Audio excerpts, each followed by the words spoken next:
I want to post a video response to the Chevy Volt um, video, basically criticizing Neil Cavuto.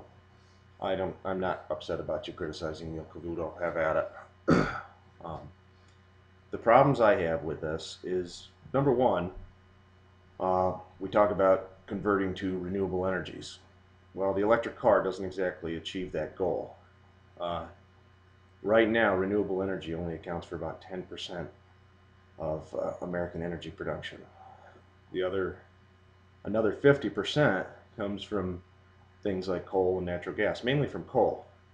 So right off the bat, you're trading oil, fossil fuels, for even dirtier coal. Okay, so that doesn't make sense. The other thing is the increase on the electric grid. Yeah, you say it only costs $1.50 a day to charge the car. That's wonderful. But what if all of us suddenly decide, well, yeah, that's wonderful. We're all going to buy electric cars.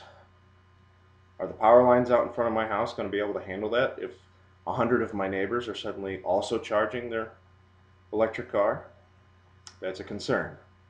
A couple of years ago, my community had a fight to try and stop a power line from going through our town because we didn't feel that it was necessary. Ultimately, the Public Service Commission agreed with us, and we stopped the power line. If everybody were to switch to electric vehicles, we're not going to be able to stop that power line. It's going to go through.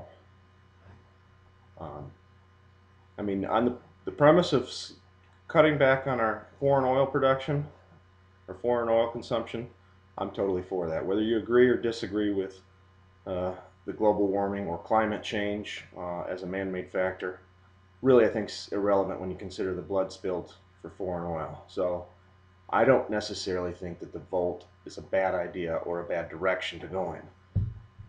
I just think that we need to be cautious in our approach and remember that that is not the end fix everything. Um, let's just look at the sheer economics of the Chevy Volt. This car is about $45,000. My car costs about $18,000. Okay. Now, if it costs $1.50 a day to fill it, it means it's going to save me about $8 to $9 a day, or over the life of the car, roughly $23,000 to $24,000. Okay.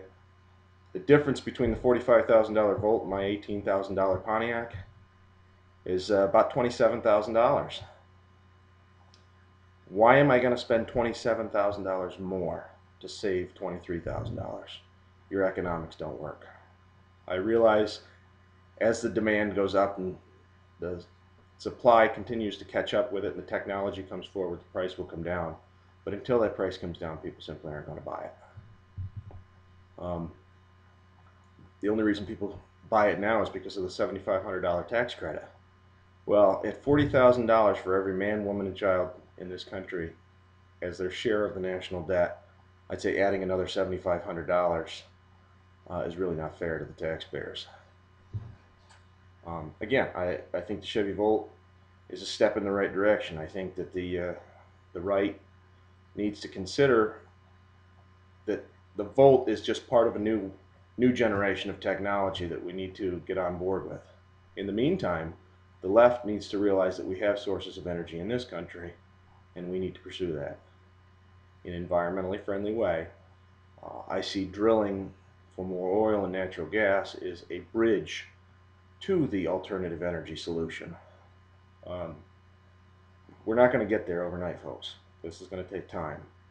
And I think the Republicans continuing to say, well, this isn't worth it, we shouldn't do it, I think that's the wrong approach.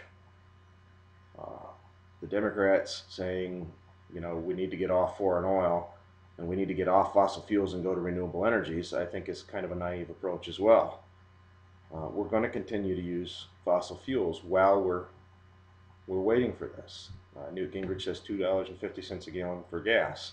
I'm one of the rare people that think that that's a horrible idea because anytime you lower the price of gas, it takes the focus off what we really need to do. But in the interim, I really don't want to pay $6 a gallon for gas either. That's going to hurt a lot of the poorest people in this country. So we need to find a solution. We need to figure out a way to get, you know, some local domestic sources of energy, and we need to share this energy. Uh, let's pull away the funding from these terrorist groups. Let's make oil obsolete. I mean, I don't care if you don't believe in global warming. I don't care if you think we should drill. But the problem is when you drill, you still have a market for oil.